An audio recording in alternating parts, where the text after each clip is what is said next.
Good morning, everyone. I'd like to call the St. Mary Levee District special meeting to order. And if you would, please rise and say the Pledge of Allegiance with us. I pledge allegiance to the flag of the United States of America and to the republic for which it stands, one nation, under God, indivisible, with liberty and justice for all. Thank you. Mike, would you start with the roll call? Mike Ortiz here. Andrew Mancuso here. JP Bear here. Bill Hidalgo here. Kenneth Arsenault here. Carla Davis here. Okay. We have a forum. We can handle business. Guests, anyone like to address the board? If not, no public comments. Any comments from government agencies? Yes, sir. Yes, Jimmy Bruce, I'm your parish officer of emergency preparedness to the Right. parish. And Sam Jones, our parish president, signed a declaration yesterday for the flood emergency situation. I just want to let you know that. Yes, sir. All right. Thank you very much. Appreciate it. Thank you for attending. Tim, your report, please. Okay, we have been, and has the public been notified that we've got a pretty significant rise in the river coming. It's a little bit unusual, I think, for us to be talking about it at this point when the river is below 4 even. It's actually fairly low today. But it's going to be coming up, and I think one of the things that's maybe a little bit unique about this one is the rise is pretty rapid. We're going to get to some elevations that'll be of a concern for all of us pretty soon. So with that, we have instituted our plans in accordance with our permit to close, because we have a prediction that the river is going to go over 7, and of course that's our target. We've had a prediction of as high as 7.5. I asked Mike to display the one on NOAA's website right now, which shows a 7.2 crest. Will it be 7.2? Will it be 7.5? Who the heck knows? But it's certainly going to be high enough that it's going to impact a lot of areas. So in looking at the timing of the closure, we feel like while Monday may be closing a little bit early in the sense that the water will not have yet reached a significant elevation at that point, significant in regards to what our operating criteria is, the closer we get to that date, the higher it is, the higher the velocities are going to be in the Bayou Chene. Anytime we get over about, I think based on our experience, anything over about 3 foot in the river, we start to have, 3 foot at the pinch, and I'll say it that way.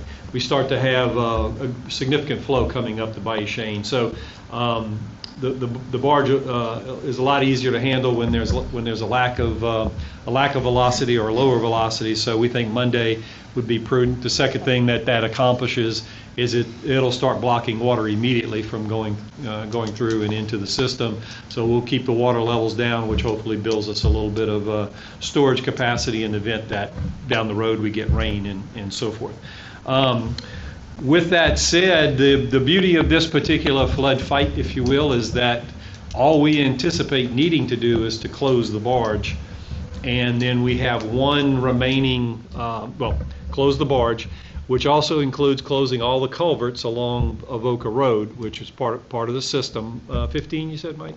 15 culverts that need to be closed.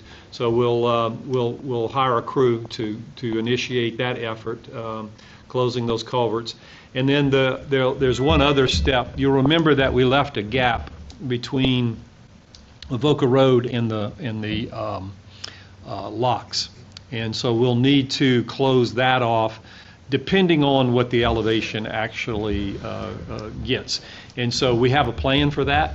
In discussing it with Mike, our recommendation is that we just bring limestone and use limestone on that site to close that off. It gives us two advantages that we see. Is that one, the limestone, we can layer it to a particular elevation, and if we get indications that we may have a higher level of flood, we can add to it very, very easily, very rapidly.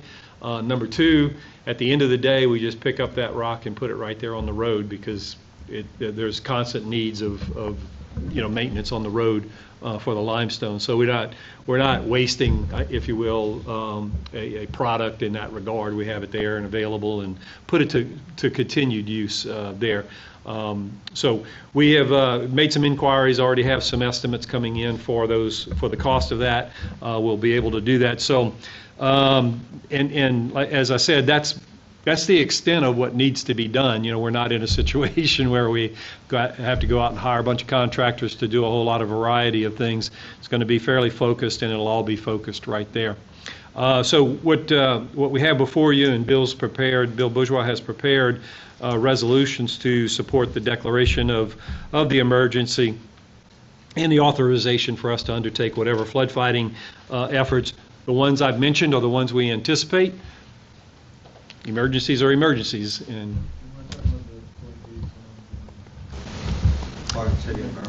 yeah. In addition to that, thank you, Mike. We have also notified the cities of City of Morgan City and the town of Berwick of the particular elevations that they need to be concerned about for gate closures. So they are prepared to do that and have done some preparation for that. Mike's made available visqueen and so forth for them as needed to close off the gates.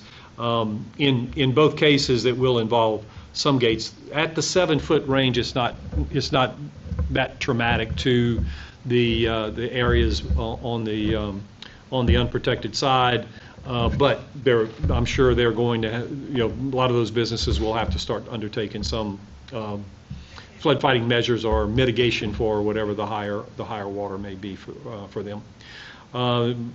So for us, at this point, it is just strictly undertaking the closure as was anticipated when the barge was built. This is what it was built for, in all honesty. And Mike has also coordinated with the Coast Guard and the sheriff's offices to assist us with one, the notifications that were necessary, and secondly, to assist in managing traffic for the closure itself. Mike, did I leave anything else out? Be happy to answer any questions. Is there anything we have to do on the west side? At this particular elevation, I would not anticipate anything there. We do, of course, want to monitor that as far as how much that flow comes across in those areas, and we'll need any feedback that you may see. I would think the two things that I would be concerned about is, one, if it goes higher, or two, if this duration lasts. The longer it lasts, the more that water seems to just pump. So. While you were speaking, that update. Yes. I see the 7.3 on there. Yeah. Yep. So, yeah, and that's the, realistically, I mean, that's the crest that's predicted, but that's in the forecast range.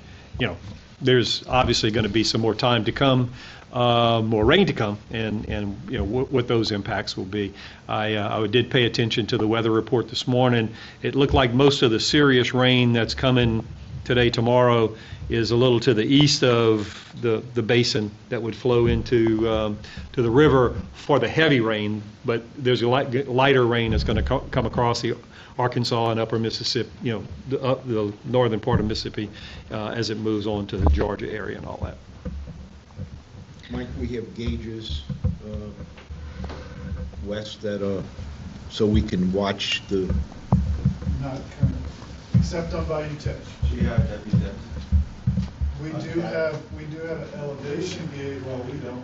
The USGS or the Corps has the elevation gauge on Highway 317. Okay. Our gauges are still out. I have not had an opportunity to go try to reinstall one on that end. But south of Shane. Does it take a third party to do something, or what? To some extent, yes. Okay. All right. And I need the Okay. time to be able to. Well, no, it's just good watching it come up to be able to. Yeah, no, I To totally monitor agree. it, And yeah. I mean, to answer JP's question, what do we? what's going to happen on Right. And my intent is to install the one west of Jaws. Okay.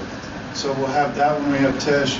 We have elevation on Highway 317. Okay. But the other two, there's. Yeah, I think the one at the Jaws probably would be, Right. Yeah. that would, And Tell us keep in something. mind, south of Shane is operational. Right. Shane is operational in and out. East of East Shane Shane is is operational. I operational. checked that one Okay. again All right. yesterday. And I received a text as we were starting this meeting.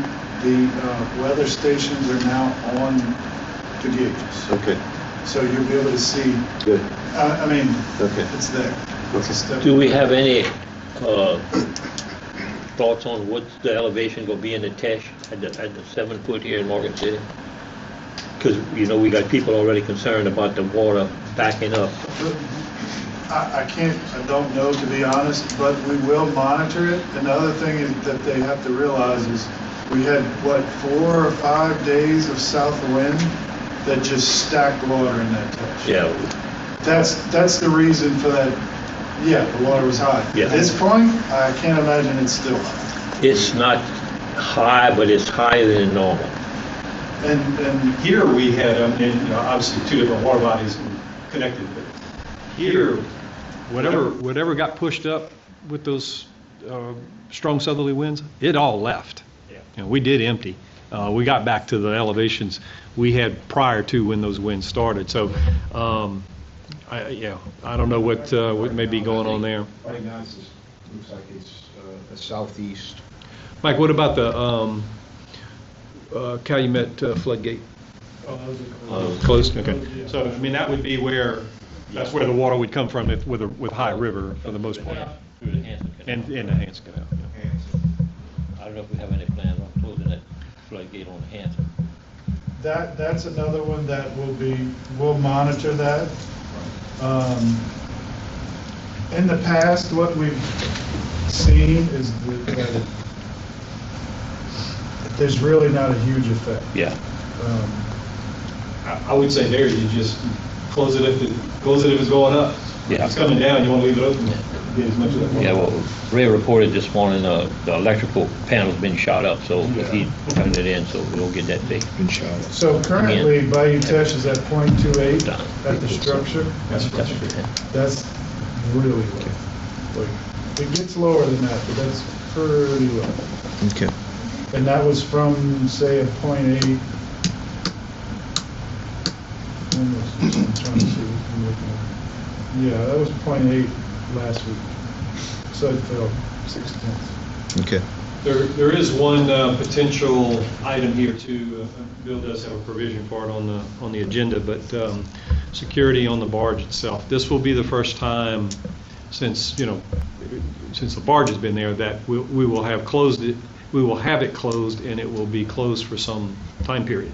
We closed it obviously for Hurricane Francine, but that was close it 1 week and open it the next week. I don't know that I would predict that circumstance being here. So we have cameras. Cameras are working. All of those. But we may at some point need to engage, and we've talked to the Sheriff's Department, and they're going to be cooperative, but we may at some point need to engage additional security there. So we want to include that as a authorization in the event we need to do so. And my intent is to move one of the cameras to where it's forward facing on the barge. Because you gotta realize when it's in place, you can pull right up to it, step off the boat and get home. We had a little bit of that problem in the past with the emergency structures. I don't know that anybody was messing with anything, it was more or less just curiosity. So, I guess we can monitor it, see how it goes, if we see that we're gonna have some problems, and Okay. And the drawdown, we don't know what that looks like yet. They don't have any predictions on it. Because I know Mac's going to be concerned about when we're going to be opening it again. And so I don't know if they have any predictions that they're going to do. No, Yeah. I think you're within the forecast period. That's what you see up there. Yep. And until we get, And right now, the river's at what, just a little bit less than 4? it was 3.53, I looked at Yep. it. Yep. Okay. 2 minutes ago. All right. Mr. Bourgeois, you have anything to report? No, sir, we got the Well, then resolution you've ready to got go. everything Yes, prepared sir. for Yeah, I will say that there is a drop at Cairo at some point, so, put 2 weeks on the end of that, and that's where we would be. Then it's just the factor is how much rainfall you get between it. Okay. So Okay. I would say the resolution, and, I take all of these at one time, right? Yeah. We take them all at one time? Yeah. Okay. Question, Bill. Are we going Yes. to get a tug to assist with Yes. the closure? Yes, Mike has got that lined up. Okay. And potential of several tugs depending upon what the conditions are like. If it's south winds and tide, then several. Current conditions look to be perfect for a closure. Yeah. Okay. Question. Yes, sir. Do we foresee a need for like wildlife and fisheries vessels, the security or something like that? We can apply through COSEP to help in that area. Okay. Just give me some details. Yeah, how to do that. I would really like to not have to do that, but you know how it goes. If it comes to that, just. Yeah, I know in the past wildlife and fisheries, they've been, Yeah, and this would be a better condition because they would at least have a building to be into. Right. Okay, all right. May I ask a quick question, please? Yes. On the industry side, only God knows how long this will last, Mhm. but we have this website that you're using basically to see the river predictions. Are there any other tools that industry can refer to? I have Mr. Barry Rowe, who's with Patterson Tubular with us. And so in their case, where they've got a major loadout that was supposed to be happening, what can he watch other than this particular website where he can kind of get some idea of what's going on with the weather and water levels? You want to say the upriver gauges, like Cairo, like you said, Tim? That's what I watch. Yeah. Okay. If Cairo starts heading down, then, and then the next one is Arkansas, where the Arkansas River comes into to the Mississippi. Those have been the two places where if there's rises there, we're going to see it. Cairo's a couple of weeks, Arkansas is more like a week, that type of thing. But if you see a drop there, it's gonna eventually get here.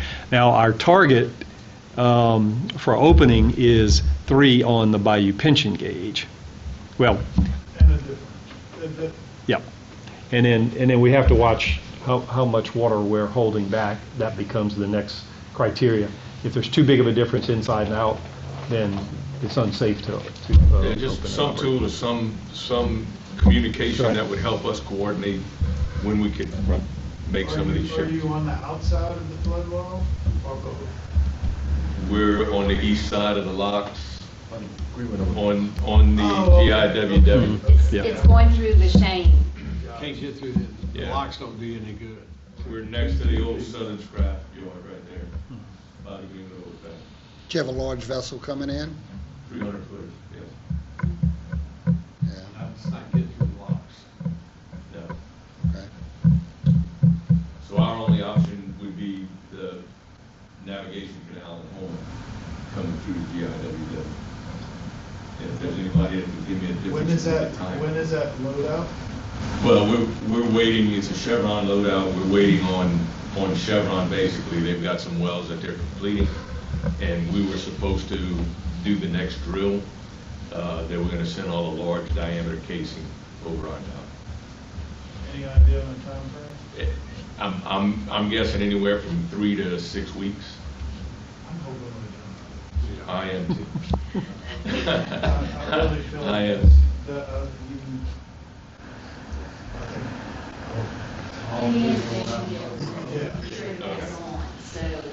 but the Cairo is the place really to watch, like Tim said. That's what the Corps, I think, uses primarily. Are we about 2 weeks behind Cairo?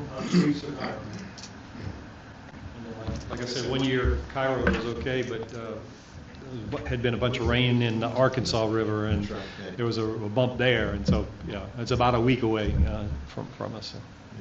Ohio's swollen right now. Well, that shows you. So they're all- That's a 20. That's all off. for the.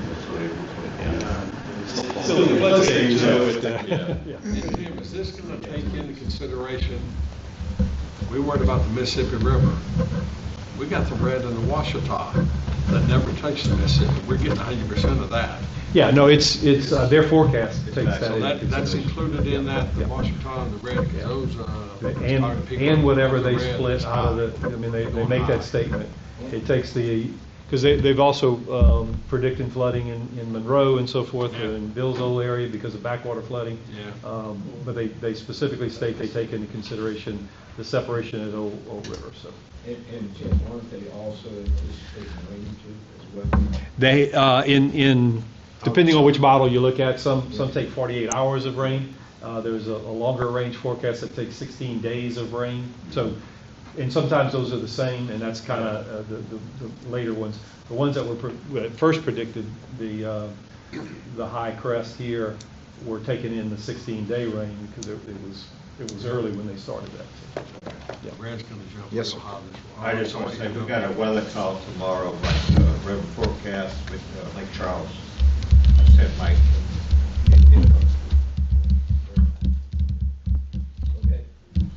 All right, so I think you probably need a Okay, motion. so all we have to do is do some business now.